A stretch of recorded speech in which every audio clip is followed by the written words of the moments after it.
Good morning, I'm Angelo Castro III. I'm Angela, and we are the Castros. We bring you the news. And the views that make you think. Sometimes we agree. Sometimes we don't. This is News and Views. And here are today's headlines.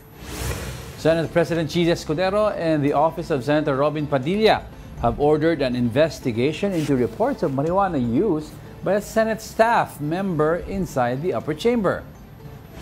The Bangko Sentral ng Pilipinas has ordered the removal of online gambling links from e-wallet apps. A Chinese maritime expert is demanding that the Philippines pay for damage to Chinese ships following a collision incident. Malacanang said the proposed 1 peso jeepney fare hike will undergo a review to assess its impact on both commuters and operators. An investigation is underway into reports of marijuana use by a Senate staff member inside the upper chamber. Here are the details. Senate President Chis Escudero and the office of Senator Robin Padilla have ordered an investigation into reports of marijuana use by a Senate staff member inside the upper chamber. This follows 2 separate complaints to the Sergeant-at-Arms about an unusual odor coming from the ladies' comfort room near one of the Senate's extension offices. The first incident occurred in the afternoon of the second week of July. Security checked the area but found no one. The second incident was reported on Tuesday, August 12. A staff member from Senator Ping Lacson's office said the smell resembled marijuana. The report noted that the only person inside the restroom at the time was identified as Nadia Montenegro, a political affairs officer in Senator Padilla's office. When approached by security, Montenegro said she had just been using a vape which she suggested could have caused the odor. According to Senator Padilla's Chief of Staff, Attorney Rudolfo Rado, the staff member identified in the reports has been given 5 days to submit a written explanation. The best people who can testify on it, yung mga staff namin. Kinausap ko yung mga staff namin, may nangyari bang ganitong insidente? Wala. So what I did is I went down, bumaba ako dun sa office, tinanong ko, sino ba yung allegedly humuli, nakakita?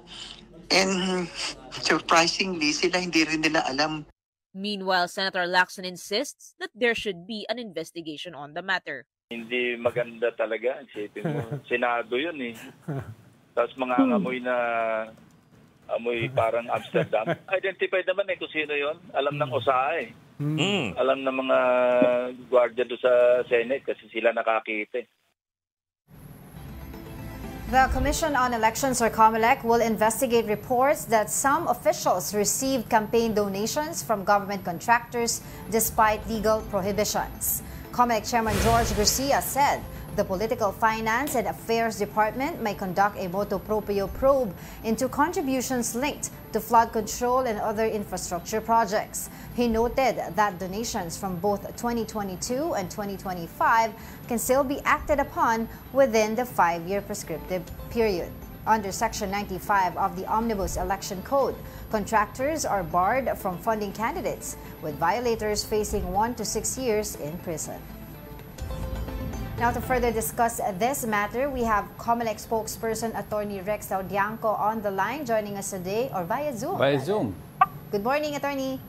Thanks for joining us again. Magandang umaga po, Ma'am Angela, Sir Angelo, and to everyone viewing the News and Views. All right, can you tell us about the scheduled investigation nga po dito sa mga contractors na link sa mga congressmen or sa mga politicians or candidates?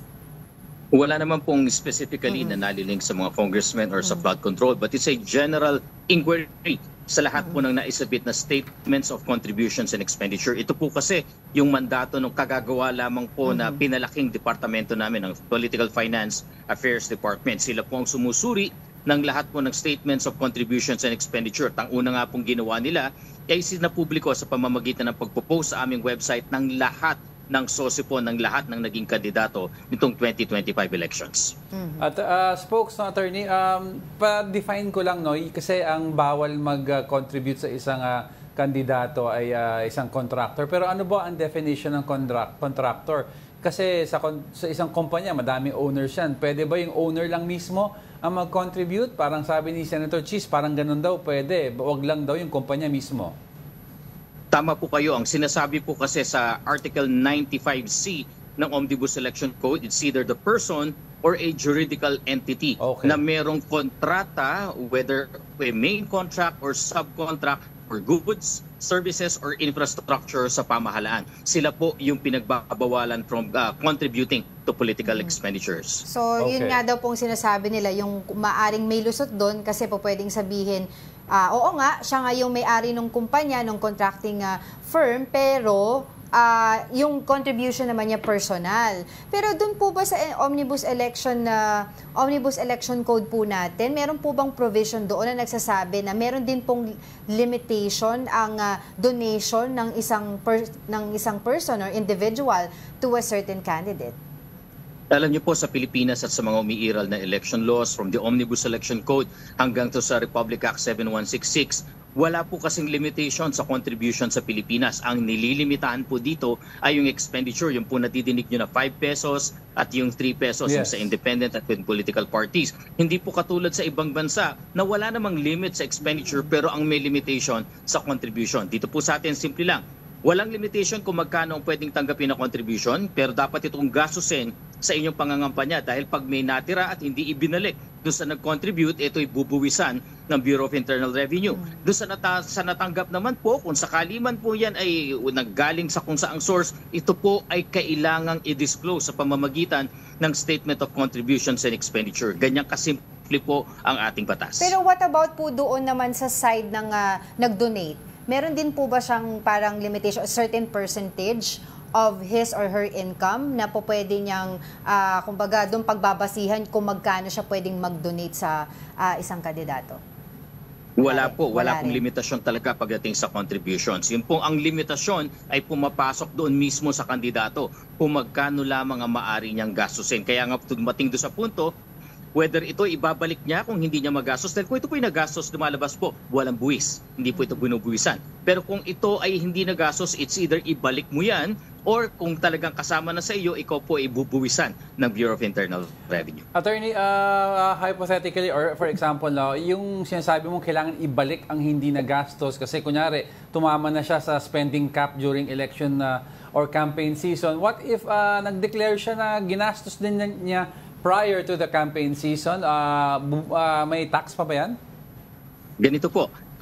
Yung po lahat naman po ng ibinibigay sa atin ay may tinatawag na donor's tax. Donation po kasi yan. Kaya po ay talagang parte ng BIR. Hindi na po sinisilip ng COMELEC yan pagdating sa buwis. Ngunit nakikiisa po kami sa BIR sa pagpapatupad po nila ng batas. Kaya nga po aming dinidisclose yung lahat ng sinusumite sa amin na Statement of Contributions and Expenditure. So you're allowed, the candidate is allowed to keep yung natitira provided he pays the proper taxes? Tama po kayo at may mga nangyayari na po na ganyan na sila po ay sinisingil ng BIR po para dun sa mga tinuturing ng naging income. Kasi po pag hindi nagastos yung binigay sana for political campaigns, tinuturing na po yung nagiging income kung hindi man po binabalik. At para klaro, attorney, yung sinasabi natin gastos, ang kinoconsider lang yung ginastos mo during the campaign season. Tama po kayo dahil ayon po sa umiiral na batas sa ating pong Republic Act 9369, sila ay nagiging kandidato lamang sa unang araw po ng campaign period. Doon pa lamang po sila maituturing na kandidato na lahat ng kanilang gagastusin ay parte ng kanilang expenditure sa pangangampanya. At lahat din po ng matatanggap nila sa puntong yan ay maituturing na contributions doon po sa kanilang kampanya rin. Wanna go back lang po doon sana para mas klaro po tayo doon sa campaign donations from contractors. Dahil nga daw po sinabi nyo doon sa ating Omnibus Election Code ay bawal yung mga contractors. Pero po pwedeng gawin ng lusot po ng mga candidates na yung individual yung nag-donate. Pero ang tanong din po dito, aside from the contractors, what about the candidates? Yung mga tumanggap po ng mga donations, hindi po ba hahabulin din ng COMELEC yun kung may mga paglabag? Una po sa lahat, wala po kaming statement na lusot kagad kapag ka-individuals. Wala po kaming statement na ganyan. Dahil malinaw naman po dun sa 95C, persons or juridical entity. Wala pong kinwalify na kapag juridical entity, individual person. Basta sabi po doon, no person or any entity who holds a contract or any subcontract with the government, either for goods, services, or infrastructure, or public works. Yan po yung sinasabi po dyan. Ikalawa, tungkol naman po sa politiko or kandidato, titignan din po natin kasi doon po sa ating Omnibus Election Code, meron din po sinasabi sa bandang dulo ang tinatawag ng mga participants o yung mga principals dito at pwede din po magkaroon ng collusion.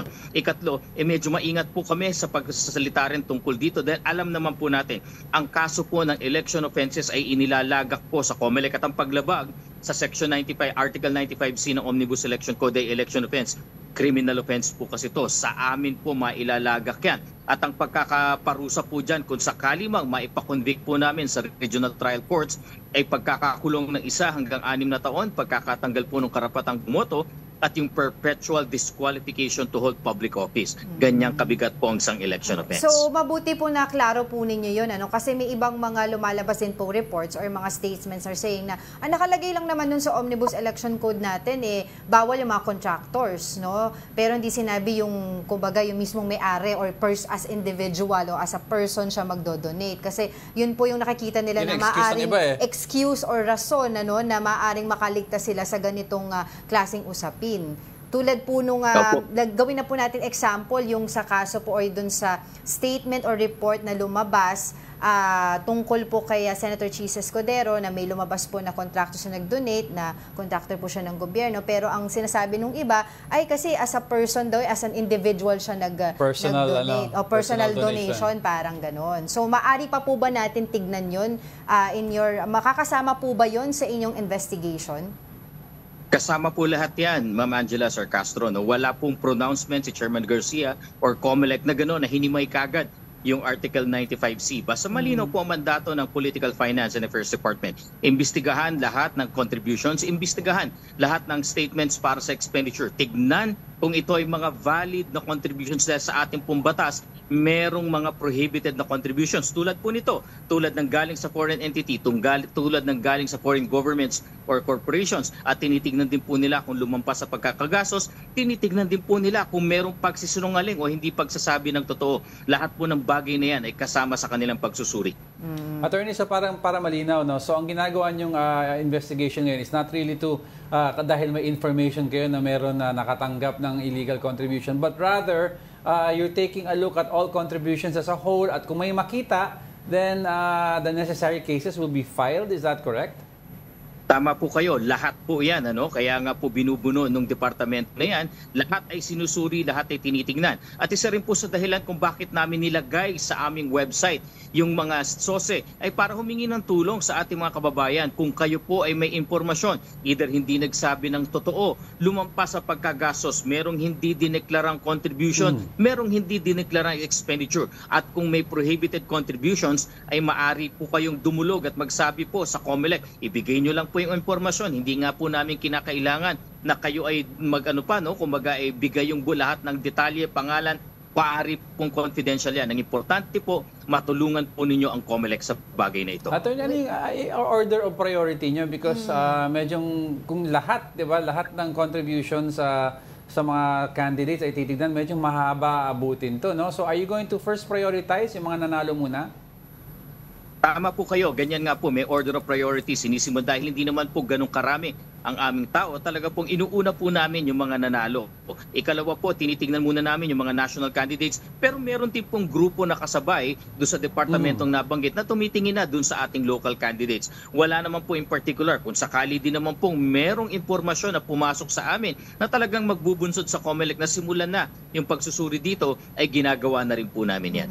Attorney, of course, ang question dito is bakit daw po ngayon lang ginagawa, or unless ma-inform niyo po kami, correct me if I'm wrong, bakit po ngayon lamang po nagkakaroon ng investigations on this matter when in fact, common knowledge naman po na may mga nagdo-donate po na nakikita po natin, bali-balita on this matter. Bakit daw po ngayon lang kumikilos ang COMELEC?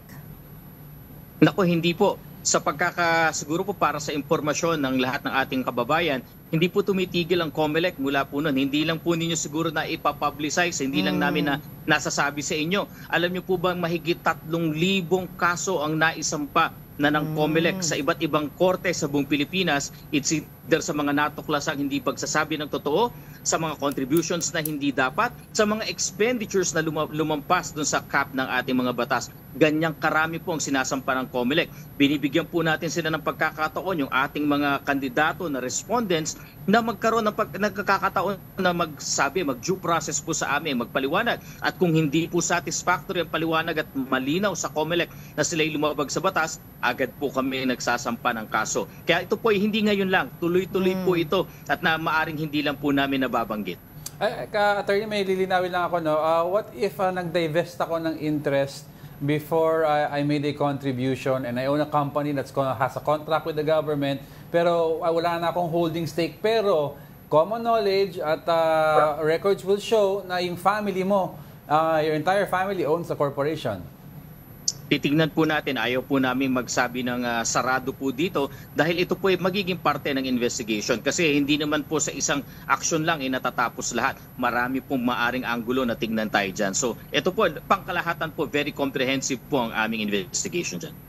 Well, I wanna go po dun sa issue naman po ng barangay and SK elections, no? Dun po sa recent na pagpirma ng batas si Pangulong Bongbong Marcos sa extension po ng term limits. And of course, yung iba pong mga legal luminaries or election watchdogs are questioning this decision na ito daw po ay pagpigil sa karapatan ng ating mga kababayan na makaboto sa barangay and SK elections, na mataas po ang voter registration turnout po ninyo ngayon, meaning handa na po yung mga tao na bumoto. Your thoughts on that po? Yan naman po ito po ay patunay na talagang ang demokrasya ay umiiral sa Pilipinas. Merong pagkilos ang ating political branches ng government, ang legislature, ang executive, sila ay nagpasa ng batas at meron pong mga interest groups, meron pong mga prominenteng abogado na magdadala nito sa Supreme Court. Ito po ay nagpapakita na healthy ang democracy natin. So ang COMELEC naman po, wala naman po kami sa political structure, kami tagapagpatupad lamang ng mga batas panghalalan. So ngayon, ang umiiral na batas, Republic Act 12232, na ang malinaw po na dahilan kung bakit na-reset yung ating BSKE ay dahil pinifix na po yung term sa 4 years. 3 consecutive terms for barangay officials, 1 term of 4 years para sa SK officials. Kung sakali man po dumating sa puntong questionin sa Supreme Court at kung mag-i-issue man po ng temporary restraining order or any injunctive writ, makakaasa po kayo na susunod po ang COMELEC. So as of now, ano ang stance ng COMELEC in regards to preparation, attorney? Ngayon po ay maari na kaming huminto pansamantala dun sa aming paghahanda. Pero madali naman po kaming makapag-resume. Hiling lang po namin, kung sakali man po talagang sana ito'y aakyat sa Supreme Court at merong hihiling ng injunctive writ. Hiling po namin sana sa lalong madaling panahon kung meron man. Para naman po sa pag-resume ng aming paghahanda ay hindi po kami kapusin ng oras. Pero makakaasa po kayo, ano man pong kahinatnan nito, talagang ito po ay hindi na matutuloy next year na o kaya po kailangan naming ituloy dahil merong pag-uutos ang kataas-asang hukuman, makakaasa po kayo handa. Well, attorney, I understand may mga ginastos na kayo dito, no? Mga ballots and other materials. So if ever yung ginastos nyo for supposedly yung original schedule ngayon next year na, may budget ba na nasayang? Attorney, yung audio. Attorney, we can't hear you po. Walang audio, attorney. Yeah, we can't hear you, attorney. Oh, well, that was COMELEC spokesperson, Attorney Rex Laudianco. We're having technical difficulties. Several topics na pinag-uusapan natin, barangay elections and yung issue of contributions. Yeah, maganda kasi mapagtuunan ng pansin yung yung mga campaign donations. Di ba? Matagal ng usapin yan. Madami kasing mga interpretation ng mga tao. So let's get it right from COMELEC. Yes. Anyway, we hope to have him soon again. But in the meantime, Angel, go ahead. Alright, in other news, the Bangko Sentral ng Pilipinas has ordered the removal of online gambling links from e-wallet platforms. Here's a report. 32 million adult Filipinos are online gamblers. This is according to data from the Philippine Amusement and Gaming Corporation or PAGCOR as of July 15, 2025. Many of them will be affected by the Bangko Sentral ng Pilipinas' order to remove online gambling links from electronic or e-wallet services. Like Jobay, a single mom who admits that online gambling is her pastime. She finds it convenient to access through her e-wallet app. Mas gusto ko po yun na ganun pa rin na huwag tanggalin sa GCash yung madali po kasi parang pag cash in mo kaagad, nandun na kaagad sa account. Rico, not his real name, a jeepney driver, admits using the money he earns from his daily boundary to gamble online. Nakakalimutan ko po yung mga problema ko, siyempre. Oo, tapos? Wala na. Pag wala ng kasin, doon ko na naalala uli. Kung nabaon talaga, nasira lang talaga yung hanap buhay ko. Nawala na yung pamilya mo dahil lang sa scatter. Mas mabuti mawala na yung habang buhay. Marami talagang nasisira talaga dyan. Marami pang masisira. While access to online gambling is now being tightened for ordinary Filipinos, it has long been prohibited for all officials of the Department of the Interior and local government and local governments. According to a memorandum order from the agency, any participation in or access to online gambling is banned. This order covers not just DILG officials, but also all elected provincial, city, municipal, and barangay officials. Officials of the PNP, BFP, BJMP, NAPOLCOM, as well as the National Youth Commission, Philippine Commission on Women, National Commission on Muslim Filipinos, and the Philippine Public Safety College. Contractual employees, however, are not covered. Those caught violating the order will face administrative or criminal charges. Despite this, the DILG admits the directive is not easy to enforce. It is virtually impossible to police them. Dapat may self-limiting ang mga heads of office na yung mga sites na yan ay hindi na pwede pumasok sa Wi-Fi system ng building. Malacanang has turned down Baguio City Mayor Benjamin Magalong's offer to lead the investigation into alleged corruption in the government's flood control projects. Here's the report. Baguio City Mayor Benjamin Magalong claims he has information linking 67 congressmen to alleged kickbacks from flood control projects. Speaking on the Ted Filon and DJ Chacha program, Magalong revealed that informants have discreetly sent him digital copies of documents and figures related to the scheme. While these are not yet hard evidence, he described them as highly credible. Marami na ring nakikipag-ugnayan sa akin para magbigay ng information. Meron na rin silang gustong ipadalang mga dokumento. Meron na rin mga nakukuhang mga dokumento na mga digital copies na talagang very discreetly yung pagkapadala nila sa akin. Meron mga binanggit na mga figures. So, all of these are actually leads lang. We consider them as leads. Hindi pa ito ebidensya. Opo. Kailangan pa kailangan pa ng evaluation, pero ako na nagsasabi na very credible. Because of this, the mayor said he is ready to lead the investigation.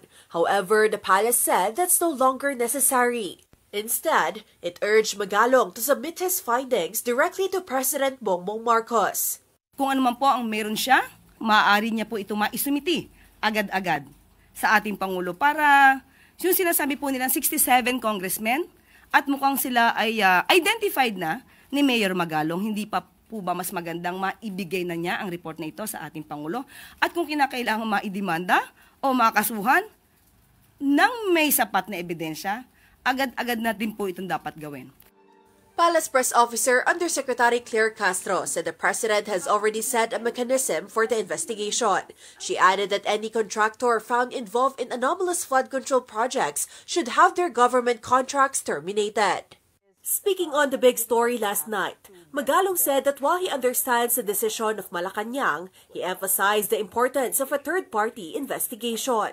Hindi naman ako nagpupumilit Para naman ako nagmamakaawa sa kanila. Hindi naman ako nagpumilit. Nag-volunteer lang ako sa kasakaling wala sila kasi wala silang makita pa.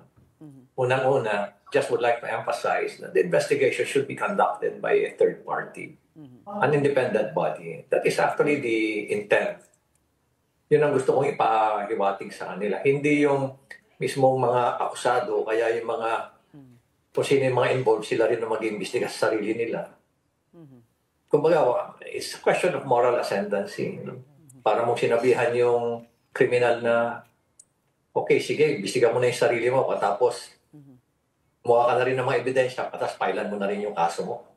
Ganun ang nangyari. Hindi naman pwedeng ganun. Kaya hindi po ako nagpupumilit. Nag-volunteer lang po ako. We'll be back with more stories after the break. Keep it here on One News.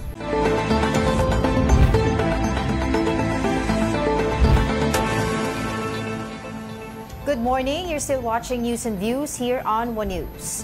A Chinese maritime expert is demanding that the Philippines pay for damage to Chinese Navy and Coast Guard vessels following a collision incident. Here's a report. Chinese state media outlet Global Times has released a 20-second video showing a China Coast Guard vessel numbered 3104 and the Philippine Coast Guard's BRP Suluan near Scarborough Shoal. The clip, reportedly taken on August 11, allegedly shows what Beijing calls dangerous maneuvers by the Philippine ship, including repeatedly crossing in front of the China Coast Guard vessel, despite repeated warnings to stay out of Bajo de Masinloc without Beijing's permission. The video also claims the BRP Suluan was moving at high speed during a close-quarter maneuver that China says was highly dangerous. The video was taken before the collision of two Chinese vessels.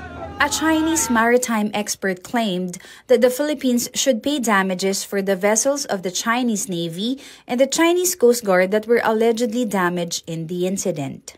In an article by Global Times, the same expert insisted that China has every reason and the right to take all necessary countermeasures. But Maritime Affairs expert Jay Batong Bakal countered this, saying that if Beijing insists on making the Philippines pay, they would have to go to court and prove sovereignty over Scarborough Shoal. Kung sakaling ipipilit niya yan, they'll have to go to court and then they'll have to prove who actually has sovereignty over Scarborough. Batong Bakal also noted China's silence on possible injuries or deaths among the crew of the China Coast Guard following the collision. Kasi alam nilang mali sila. And they don't want to be accountable for their people until they figure out a way to spin it in a credible way. He urged China to release the full video of the August 11 incident, calling it laughable to suggest that the smaller Philippine vessel was harassing the much larger China Coast Guard ship. The Philippine Navy, meanwhile, has branded Beijing a liar, saying it only seeks to sway public sentiment. I hope that the leadership of the Chinese Communist Party would be able to look after the welfare of their men and not make them cannon fodder. Hopefully, wala na sawi. Eh, kakalimutan nila, sweep it under the rug, and move on as if nothing happened. Let's get some insights following that development. We have maritime security expert Raymond Powell joining us now via Zoom. Good morning and thanks for joining us again. Good morning, Ray. Hey, it's good to see you. Right. All right, Ray. Well, I suppose you saw the video. So there is a demand by the Chinese maritime expert, and the basis, based on what I've read so far and very rough, is that the Philippine vessel deliberately did those maneuvers to bait the two Chinese ships to collide with each other. Now, what is your take on that? Well, of course, to begin with, the idea that the I'm just sort of amused by the fact that they are able to ask for damages, but they're not able to say what the damages were for, yes, because they don't admit that their ships actually got into a collision. So it's become quite amusing to sort of watch Chinese state media and its spokespeople go out there and talk about this terrible thing that happened, but they can't say exactly what the thing was. So I think a lot of their view on the case is that the Philippines is just not supposed to be there. Okay. And what we've seen happen over the last 16 months or so is that China has built up what I've been calling an exclusion zone, about 25 nautical miles all the way around Bajo de Masinloc. And that, they are essentially saying nobody can come in here. And I think the part of the reason that we saw this Chinese destroyer get involved at all was they were just, really upset that the BRP Suluan had got in that far. And so, that's what led them into such aggressive tactics and ultimately to the collision. But I was wondering, what are the immediate strategic implications of, PLA deploying essentially a high-end warship for a law enforcement style mission? Yeah, I don't think that they planned for that to happen. I think what happened was BRP Suluan got in farther than they expected. and there was essentially nothing around except for the one China Coast Guard ship, and so the destroyer decided to involve itself. And I think it was a foolish escalation on their part, and of course they're reaping the damages. One of the things is that the the tactical coordination between these two ships was probably not very high, because the Navy and the Coast Guard don't operate that closely together usually. That's right. So, yeah. But would you think, is it possible that this could normalize aggressive maneuvers in the future? Well, every time a new thing happens, you do worry that it becomes the new normal, right? So we're going to have to watch very closely to see if this happens again. I actually, I believe that this was not intended. I don't think, obviously the collision wasn't intended, but the involvement of the Navy destroyer was not intended. When they thought about how this was going to go, they had so many ships already there between the Coast Guard and the Maritime Militia. But I think they were just surprised that one got through. I remember, Ray, I think we were talking a few months back, and we said based on the level of aggression, China has been escalating, and it would be shortly we were saying that casualties could happen. Unfortunately, on the Philippine side, we reported casualties did happen for our Chinese counterparts, but there is a denial from China on this. Well, there's not even just a denial, it's just silence. They just don't say anything. And it's really, as I said, it's kind of comical, because on one hand, they have to say things because everybody knows, but on the other hand, they can't say the actual thing, which makes them kind of a laughingstock, I think. Based on the maneuvers that I saw from the Navy ship, Ray, I quite don't understand their high-speed approach towards one of their own ships. Don't they have markers? Don't they know that they are approaching or going to collide with one of their own? Yeah, clearly they didn't. So they were intentionally fixated, I think, on the Philippine ship. So that I think that had all of their attention, and they simply weren't paying attention. The people who needed to be paying attention on the bridge clearly were not paying attention to the position of the Coast Guard ship. So, as I said, I think this is indicative of the fact that they don't usually operate together. And actually, that's a very interesting point, because they do look at their paramilitary force. When I say paramilitary, I'm including the Coast Guard, the Maritime Militia, even these civilian vessels that they're thinking of using, for example, in a potential Taiwan invasion to transport troops. They've got this idea that they're going to mix all of these force types together, but these are ships that don't operate together. That's and now we see what happens when they actually are forced to try to do it. Now, Ray, there have been U.S. ships that have been patrolling also the area. What now will the U.S. have to do, given that there are casualties? Maybe not on the Philippine side, but it could have gone both ways. Yeah, so the U.S. is used to this a little bit. We've been doing freedom of navigation operations for over 40 years. They occasionally will get a little sporty. We had an incident, say, in 2018, when we had a ship in the South China Sea do a freedom of navigation operation, and a Chinese destroyer almost came within, say, 100 yards or so. So, we've had some close calls. So the ships that do those FONOPs are highly trained and sort of expect the unexpected, because we've seen it happen already. Right. While a Chinese maritime expert demands the Philippines to pay the damages that occurred during that unfortunate incident, we can also let them remember or remind them of what happened during June 17, 2024. We are also asking for damages on that incident. So how can we compel them to, pay us as well? I would not be spending that money anytime soon. I don't think it's coming. So, in China's telling of things, and as you've seen, everything is the Philippines' fault. So anything that happens is the Philippines. Even if their own ships hit each other, that's the Philippines' fault. So, the fact that the sailor lost his thumb at Ayungin Shoal, well, that's the Philippines' fault because they weren't supposed to be there. So, you know, that's how these things work in their rationale. I don't think, and I don't think that's going to change. Well, I think, Ray, the Philippines has proven to the rest of the world that, well, we really mean no harm, that we even offered assistance to our Chinese counterparts. Now, moving forward, how do you think we should play this out? Well, so, I mean, I think what's clear is that China is not going to relax its exclusion zone, at least anytime soon. I think it's decided that now is the time for it to take full control of Bajo de Masinloc.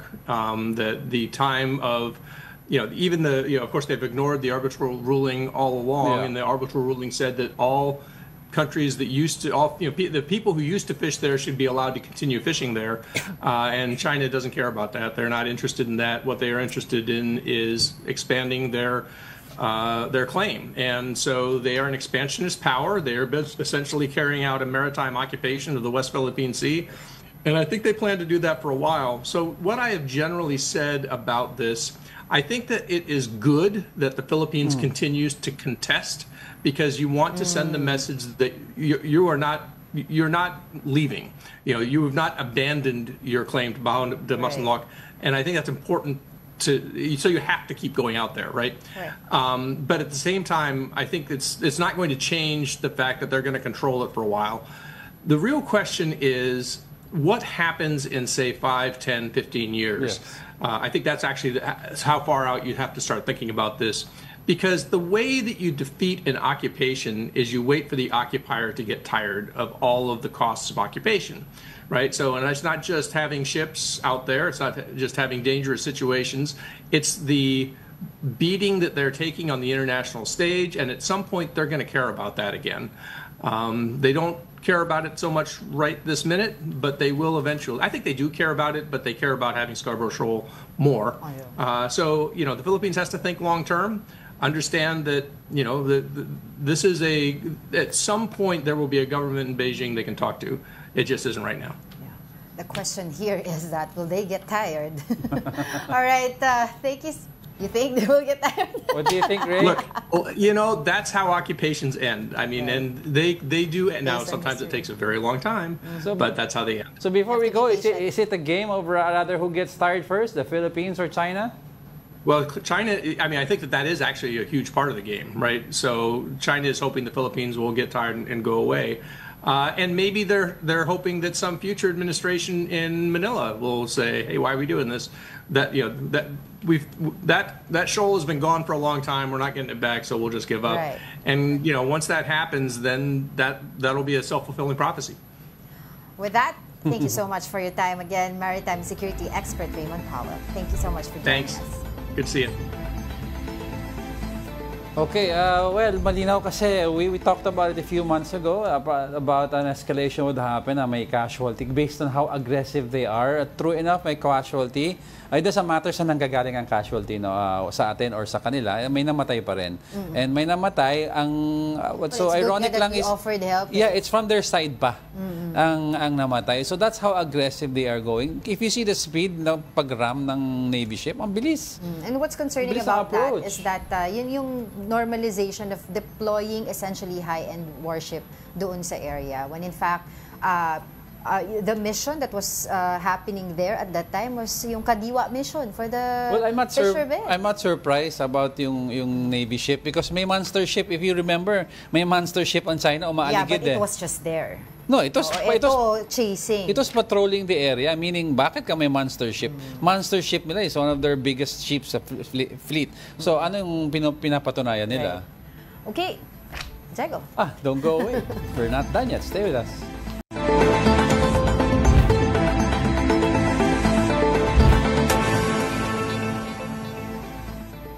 Welcome back. You're still watching News and Views here on One News. All right, in weather, the southwest monsoon or habagat continues to affect several parts of the country. Scattered rains are expected over Metro Manila, Southern Luzon, and Visayas. Most areas in Mindanao may expect isolated rains still due to habagat. The rest of Luzon may also experience rains due to localized thunderstorms. Malacanang said the proposed 1 peso increase in public utility jeepney fares will undergo a review to assess its impact on commuters and operators.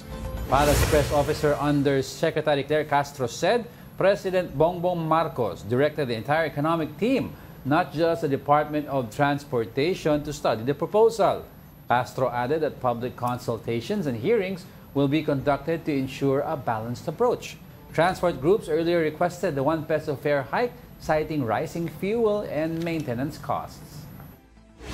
Ang direktiba po ng Pangulo, ito po ay aralin dahil marami po maaapektuhan dito.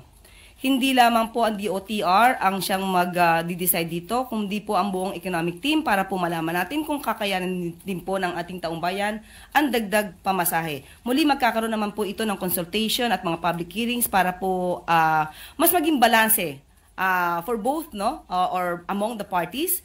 Kasama na po yung PUV operators, drivers, pati po yung mga commuters. Now, to react on this development, we have Attorney Ariel Inton, founder of Lawyers for Commuter Safety and Protection. Good morning, Attorney. Thank you for joining us.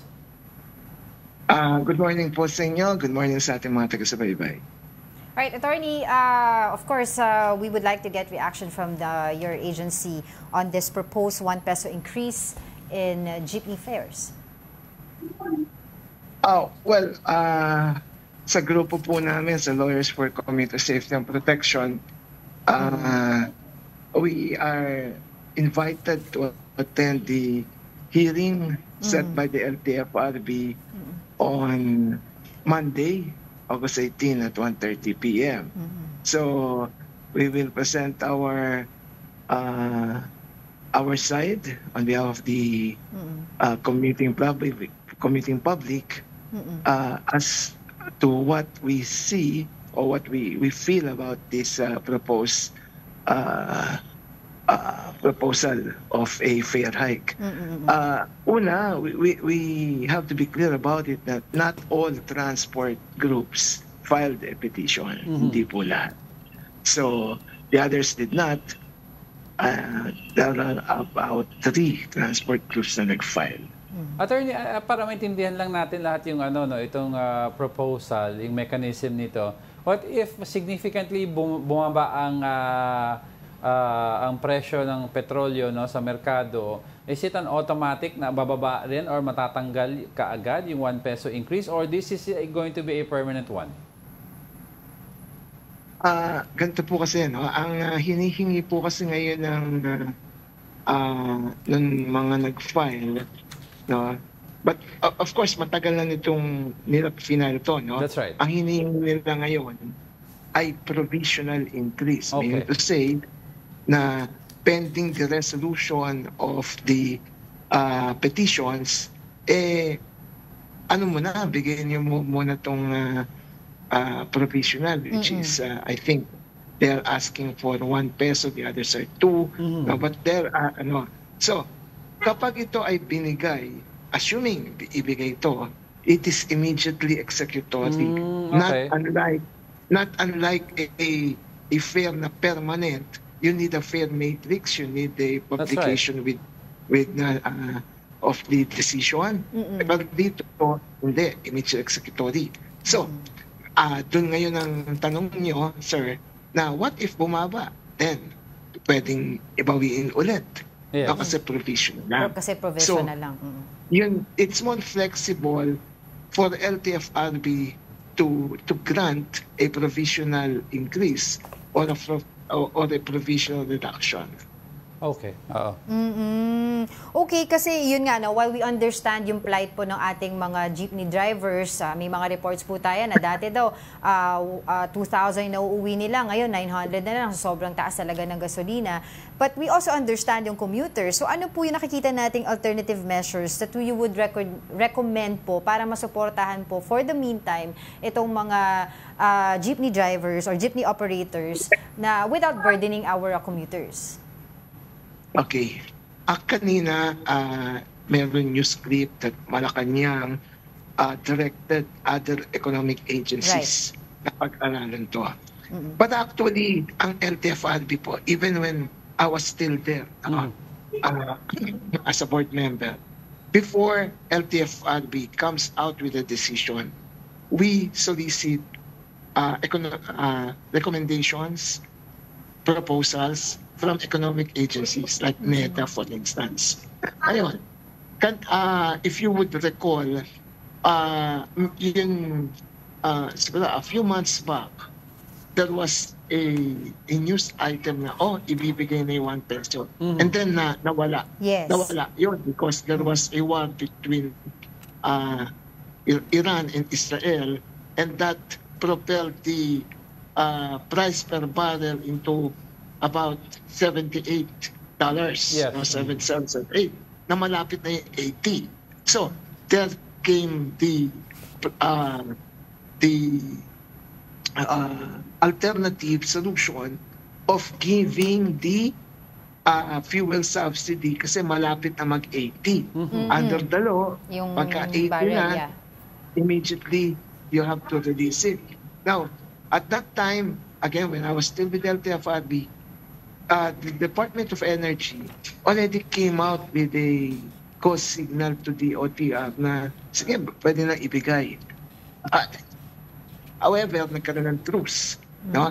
And it went down again, yung presyo. Yes. Down to about, right now it's, I don't know, but it went down to about 60s, 60. Ngayon, sa mga kaso na, I just saw 53 na yata, 53, 54 na per liter. So, kaya tuloy, ang sabi mo lang niya, no, we have no basis to have it release yung fuel subsidy. Pero marami po sa ating transport groups ang sinasabi na, hindi, bilhin nyo rin po kasi okay na rin sa DOE. Yeah. Perhaps this is what the economic advisors or the economic team of the government has to review. Is that a way for us to have the fuel subsidy release kahit na hindi pa umabot o hindi umabot sa 80, pero ready na at that time? Kasi yun ang sinabi, ready na. It can be, so pwede kaya yun? So number 1 yun. Kung pwede yun, then that's an alternative. Now, second, no choice. Talagang ang pagka may ganito, it will always be the commuting public who will bear it ultimately. Yeah. Exactly. At kapag ganun nangyari, no, tama rin naman yun there is economic the economic team of the government has to review it kasi may impact talaga. Inflation, no? Hindi kasi ito usapin na piso lang no? Ito ay usapin na maaring mag-trigger ng inflation. Right. And then, it can also, iba kasi, pagka masyado na mataas ang pasahe, riders will go to alternative mode of transportation. Alternative mobility. No? Baka, kaya nga dumami nakamotor, if you will see. No? Ayun, maganda ngayon na may mga discounts sa MRT. So, baka bumaba pa nga yung ridership nila. And then, may mga libre sakay ang mga ibang LGUs. So, yan ang mga pinapag-aaralan po nila. But again, ang magde-decide po niyan is LTFRB. LTFRB has that power. No? So, as August 18, naka-receive na po kami ng invitasyon noon. 1:30 will be the hearing on the petition. Attorney, very quick na lang po, ano po ba yung significance ng 1 peso increase para po sa mga jeepney drivers versus dun sa magiging impact ng mga commuters? Well, malaki po ang impact sa both sides. No? Sa mga drivers, syempre, additional kita yon. Right. Basta hindi lang naman nila itaas ng mga operator yung boundary. Ang problema, pag nagtaas ng boundary, wala rin. Di ba? Yeah. Yun. Sa passenger side naman, hindi lang po basta piso yan. No? Yes. Kasi in one family, let's say, 4 yung namamasahe. Let's give those 4 members of the household na in a day, sumasakay yan ng dalawa papunta, dalawa pabalik. So, mga 4. So, if you do the math, 4 peso times 1, that's 4. That's times 4 because we have 4.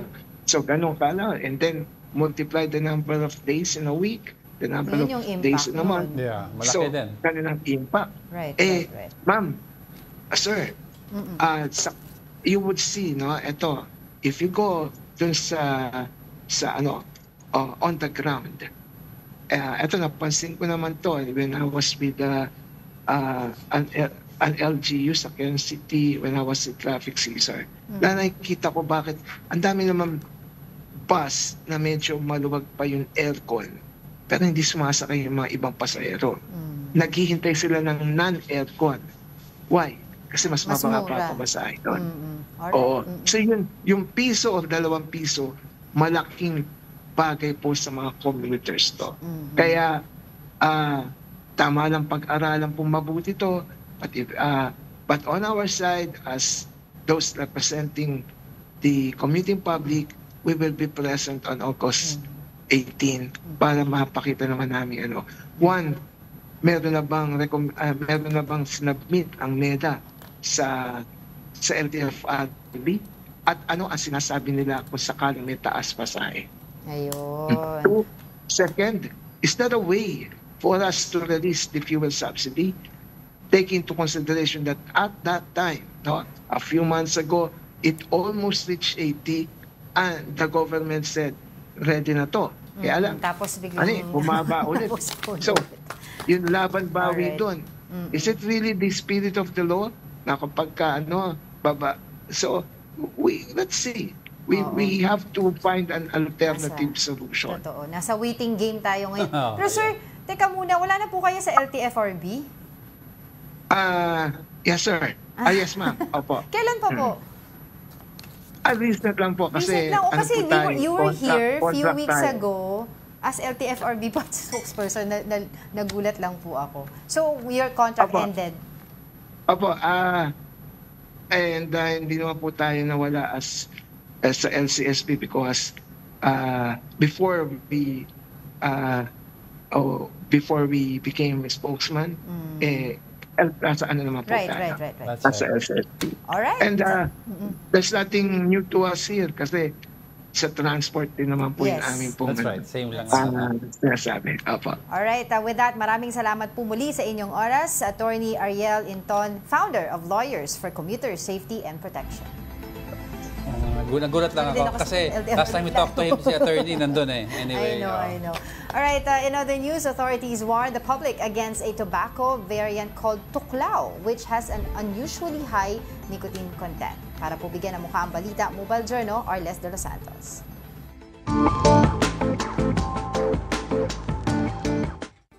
Ikinababahala ng otoridad ngayon ang patuloy na pagdami ng kaso ng mga nabibiktima ng sigarilyong tinatawag na tuklaw na ang kamandag, delikado ang epekto sa tao.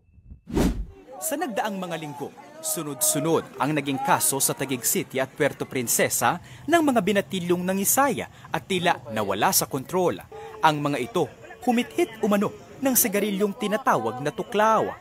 Ang tuklaw o thoklaw ay isang uri ng tabako na lumalago sa kabundukan ng Northern Vietnam at ang nicotine level nito umaabot ng 9%, higit na mataas kumpara sa 1.5 to 3% lamang ng mga tabako sa Pilipinas.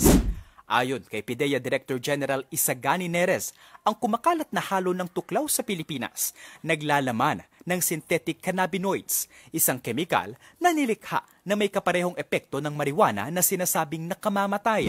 Sa Palawan, arestado ang 5 individual sa isinagawang joint bypass operation ng Puerto Princesa City Police Office sa Barangay San Miguel noong August 11. Kaugnayan ng kaso ng tuklaw sa Barangay Mandaragat kung saan nabiktima nito ang 3 individual. Nakuha sa mga suspect ang hinihinalang marijuana at synthetic cannabinoid. Nasabat din ang cellphone ng mga nadakip upang magamit sa investigasyon ng mga pulis. Kaya ang Philippine Drug Enforcement Agency o PDEA nagbigay ng babala sa publiko. Huhulihin nila ang sinumang gagamit at magbebenta ng tuklaw sa Pilipinas. Because it is a dangerous drug. And the same is within the provisions of Republic Act 9165, yung ating ating dangerous drugs law. Nagbenta ka daw, you will be charged for selling. At pag gumamit ka, then you will be charged for use. Patuloy na inaalam ng PDEA kung paano nakapasok ang tuklaw sa Pilipinas. Higit lalo ang synthetic cannabinoids na peligro ang dala. Paalala ng ahensya sa publiko, maging mapagmatyag para sa ating kaligtasan. Mobile Journal Arles de los Santos po. Hatid ang mukha ng balita. Alright, we would like to thank Budas Belly, Marjorie Tan for sending this over, of course, every Friday. Oo, may bago ako nakikita. Yes, parang tempura. Parang tempura. Makain na nga yan. And thank you for joining us for this week, and that wraps up today's episode of News and Views. Join us again tomorrow, or on Monday rather. I'm Angela Lagunsad Castro. I'm Angelo Castro III. We are One News. All sides, all the time.